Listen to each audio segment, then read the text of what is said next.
Maïndombe, le gouverneur de province Paul Poutou Bolé-Ilanga, visé par une motion de défiance, il lui est reproché les détournements des deniers publics. En sport, le football club Amani sacré champion ce dimanche dans le cadre de la Coupe du Congo de football féminin grâce à son unique but face à la formation Bikira. C'est le ministre du Sport Serge Condé qui a remis le trophée aux vainqueurs.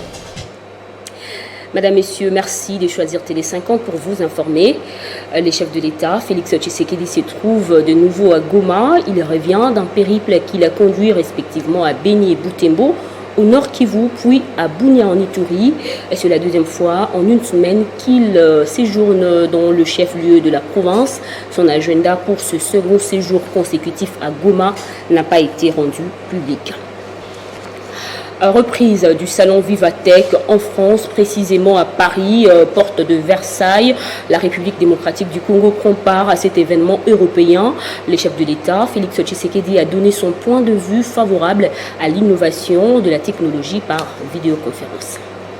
C'est pour moi un réel honneur d'intervenir pour la première fois et en virtuel à ce salon Vivatech 21, qui est une formidable vitrine mondiale de l'innovation dans le secteur du numérique et des technologies de l'information et de la communication. Ce salon est devenu au fil du temps le rendez-vous international de l'innovation, de la création d'entreprises, de l'entrepreneuriat dans le monde. Après la saison 2020 marquée par la pandémie de Covid-19 qui s'est soldée par l'annulation du salon Vivatech, le grand salon européen de la technologie et de l'innovation est de retour en 2021. La République démocratique du Congo, présente également à cette édition, est représentée par tout un pavillon. Dans cette grande messe d'innovation, la RDC vient présenter le fleuron de son écosystème numérique. La délégation de la RDC est composée du ministre du numérique, du ministre de PT Antique, ainsi que du conseiller spécial du chef de l'État en charge du numérique. Les start-up congolaises sont venues montrer au monde les solutions et applications dont les contenus répondent également aux besoins du monde entier. La 5e édition de Vivatech est marquée également par le discours du président de la République qui a lancé un appel pour une plus grande inclusivité. Je remercie particulièrement le président Emmanuel Macron ainsi que les organisateurs du salon qui œuvrent pour que celui-ci soit un véritable instrument d'unité entre les États autour des nouvelles technologies de l'information et de la communication et du numérique. Le numérique est le levier de la croissance économique par son apport dans l'accroissement des recettes ainsi que dans la bonne gouvernance. À Beni, grogne des agriculteurs du secteur de cacao. Ils alertent sur la précarité de vie qu'ils éprouvent depuis la suspension de son exportation. Des agents de différentes sociétés œuvrant dans ce secteur ont également adressé un mémorandum au gouverneur du Nord Kivu dénonçant une fiscalité illégale dans les exportations de ce produit agricole. Ces travailleurs estiment aussi que leurs employeurs ne seraient plus en mesure de leur prendre en charge dans les cas où cette situation perdurait. La culture du cacao a un plus pour la vie socio-économique dans la région de Beni, au Nord Kivu. Ce produit agricole est devenu la principale source de revenus pour un bon nombre de la population de la région. Mais depuis un moment, les agriculteurs peinent à subvenir à leurs besoins vitaux suite au blocage des exportations du cacao. Retrouvés dans leurs champs de cacao à Kanyati, ces habitants de Beni décrivent leur calvaire. Nous éprouvons d'énormes difficultés parce que nous ne sommes plus en mesure de nous procurer quoi que ce soit. Et tout s'est arrêté, y compris nos projets. Depuis que ESCO a arrêté d'acheter nos cacao, vraiment nous sommes en difficulté. C'est le cacao qui fait notre vie ici.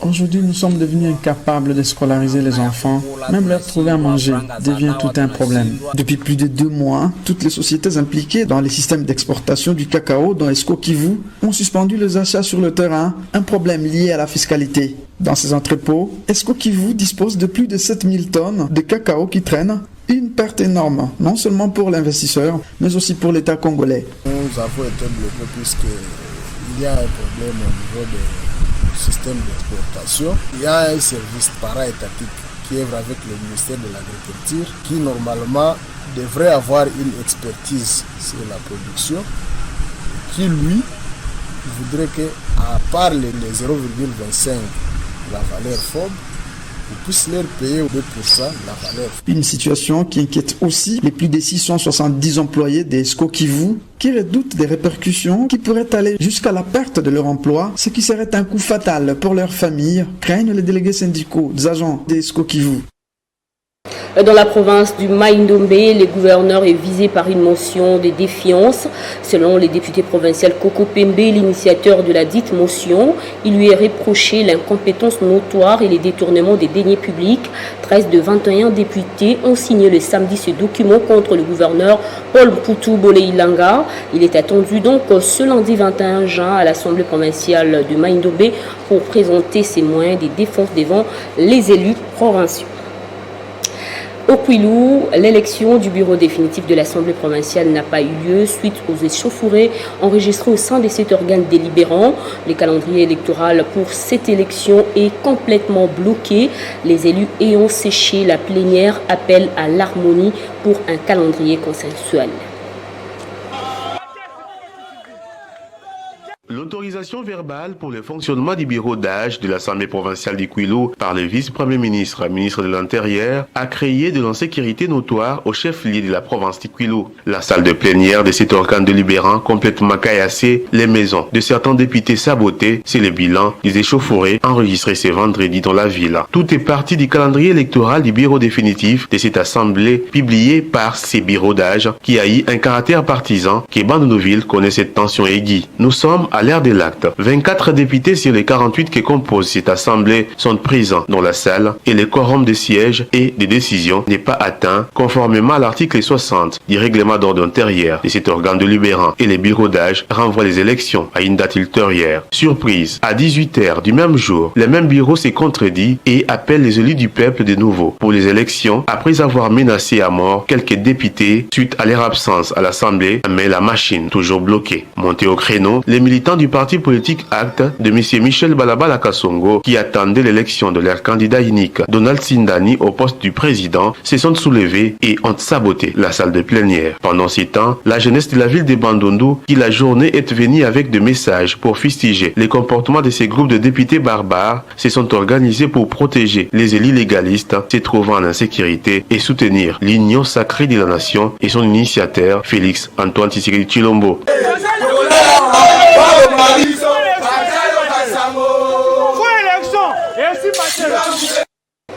Cela fait 6 ans que cette résolution est votée par le Conseil de sécurité des Nations Unies, mais ne produisent pas d'effet escomptés en République démocratique du Congo. La résolution 2250 vise à mettre à l'abri les jeunes parfois enrôlés ingénieusement et victimes dans des conflits armés.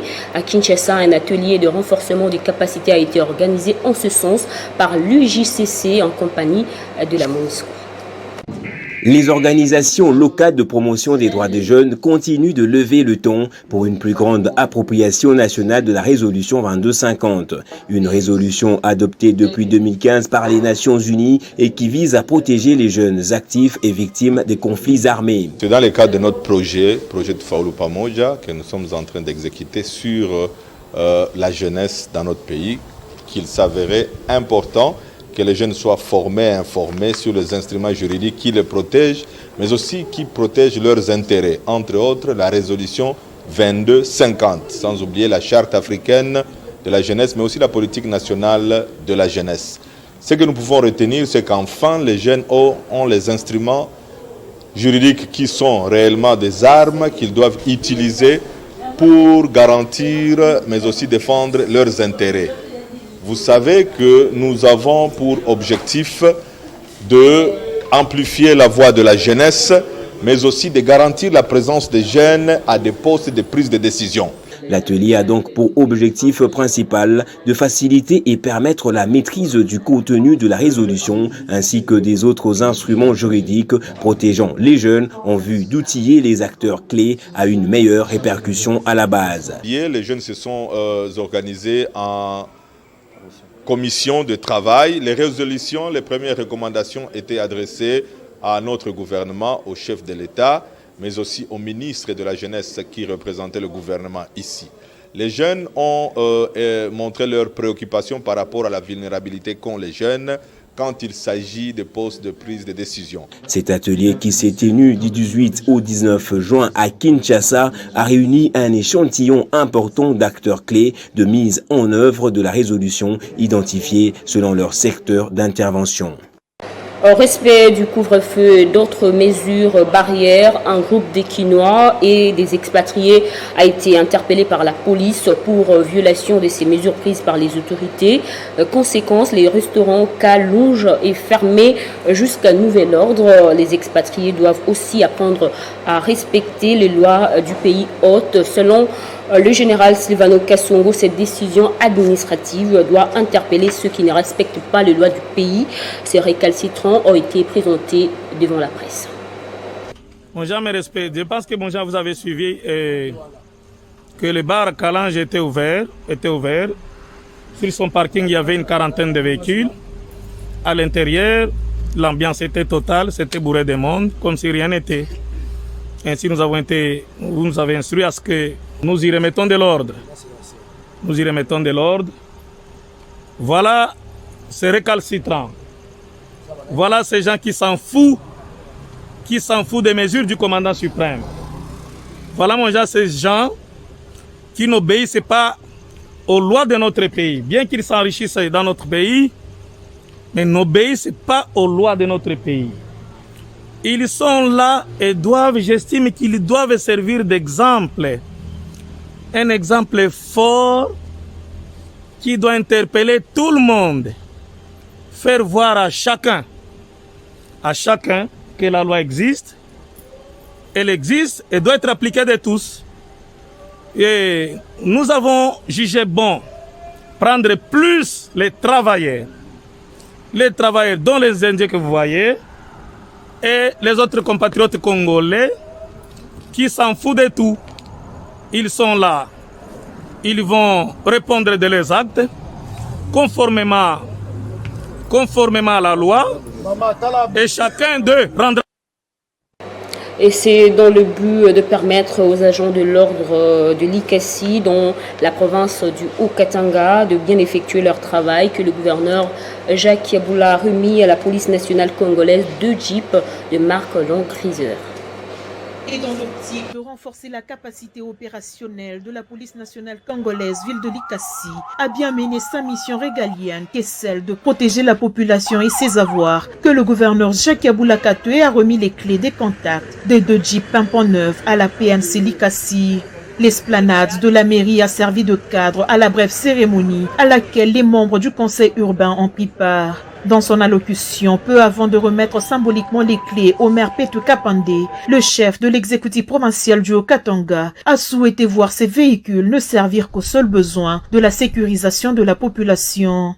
Le gouverneur en a appelé à une bonne utilisation. Le président de la République voudrait à tout prix que la population de l'Ikassi va librement à ses occupations parce qu'elle est sécurisée par la police nationale.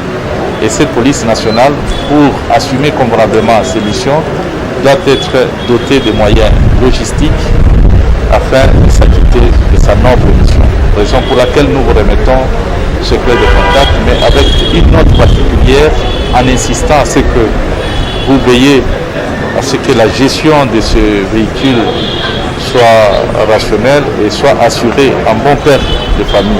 En recevant des mains du gouverneur les clés de ces 2 véhicules, le maire de l'Ikassi a, au nom de ses administrés, adressé ce remerciement à l'autorité donatrice. Excellence, monsieur le gouverneur de province, une fois de plus, nous vous remercions parce que ce n'est pas la première fois et nous sommes certains que ce n'est pas la dernière fois pour doter notre police locale, urbaine, de moyens de locomotion. En sport, le football club féminin Amani a remporté le championnat national de la République démocratique du Congo grâce à sa victoire de 1-0 sur Bikira au terme d'une finale à laquelle a assisté le ministre des Sports et Loisirs Serge Kondé, qui a d'ailleurs remis les trophées aux vainqueurs de cette compétition. Remise du trophée du 12e championnat national de football par le ministre des Sports et Loisirs Serge Kondé à la capitaine de Amani vient couronner l'épilogue de cette compétition de football féminin de la RDC. Une fin marquée notamment par la remise de ce diplôme d'honneur au ministre Condé de la part des organisateurs de cette compétition. Vainqueurs de Bikira sur le score d'1-0, les filles de Amani ont attendu la seconde période pour mettre à profit leur supériorité numérique. L'unique but de cette rencontre est l'œuvre de cassage Yave Marlène à la 65e minute sur cette balle arrêtée dont le rebond a trahi la lecture de la gardienne de Bikira pour l'ouverture du score. Un avantage qui est resté inchangé jusqu'au coup de sifflet final sous le regard attentif du patron des sports et d'autres personnalités politico-sportives de la République démocratique du Congo qui ont tenu à ne rien rater de cette rencontre. Avec ce titre national de la RDC, le football club féminin Amani se fraye le chemin africain puisque cette consécration qualifie le club quinois aux éliminatoires de la première édition de la Ligue d'Afrique des clubs champions féminins. Tombeur de JSK sur la note de 3-0 lors de la petite finale, Mazembe Dam finit 3e pour une première participation à cette compétition nationale. Décédée des suites d'une courte maladie, la coordonnatrice de l'Alliance des forces démocratiques du Congo au Katanga, Tina Zaina, a été inhumée à Lubumbashi. La consternation était grande sur tous les visages des cadres et militants de ce parti politique. Elle était très dévouée dans la fédération de l'Alliance des forces démocratiques du Congo, l'AFDC, fédération du Haut-Katanga. La coordonnatrice provinciale du parti de Modeste Bahati Lukwebo est décédée de suite d'une courte maladie. Derrière la présidente fédérale Tekla Ponzi Muyumba, cadres et militants étaient mobilisés pour réserver les obsèques dignes à Tina Zaina Lukonzola.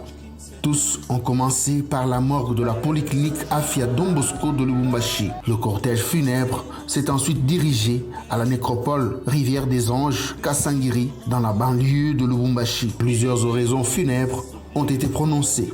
Tekla Ponzi Muyumba est revenue sur le parcours politique riche de l'illustre disparu. Une militante des premières heures ayant gravi tous les échelons avant d'être élevée au poste de coordonnatrice provinciale. En 2012, chargée de protocole à la Ligue des jeunes. En 2015, troisième vice-présidente de la Ligue des jeunes. En 2016, deuxième vice-présidente de la Ligue des jeunes. En 2018, candidate à la députation nationale. En 2020, jusqu'à récemment, présidente provinciale de la Ligue des femmes. La fédération du Haut-Katanga se souviendra toujours de son dynamisme. Cependant, la pilule est encore amère à avaler. Parents, amis, connaissances et membres de sa famille politique avaient du mal à supporter cette lourde perte, surtout quand le cercueil du désormais feu Tina Lukonzola descendait dans le caveau. Prenons le rappel des titres. Maïndombe, le gouverneur de province Paul Mputubole Ilanga, visé par une motion de défiance. Il lui est reproché les détournements des deniers publics. En sport, le football club Amani sacré champion ce dimanche dans le cadre de la Coupe du Congo de football féminin grâce à son unique but face à la formation Bikira. C'est le ministre des Sports, Serge Condé, qui a remis le trophée aux vainqueurs. Fin de ce journal, restez avec nous. L'actualité continue sur notre site internet.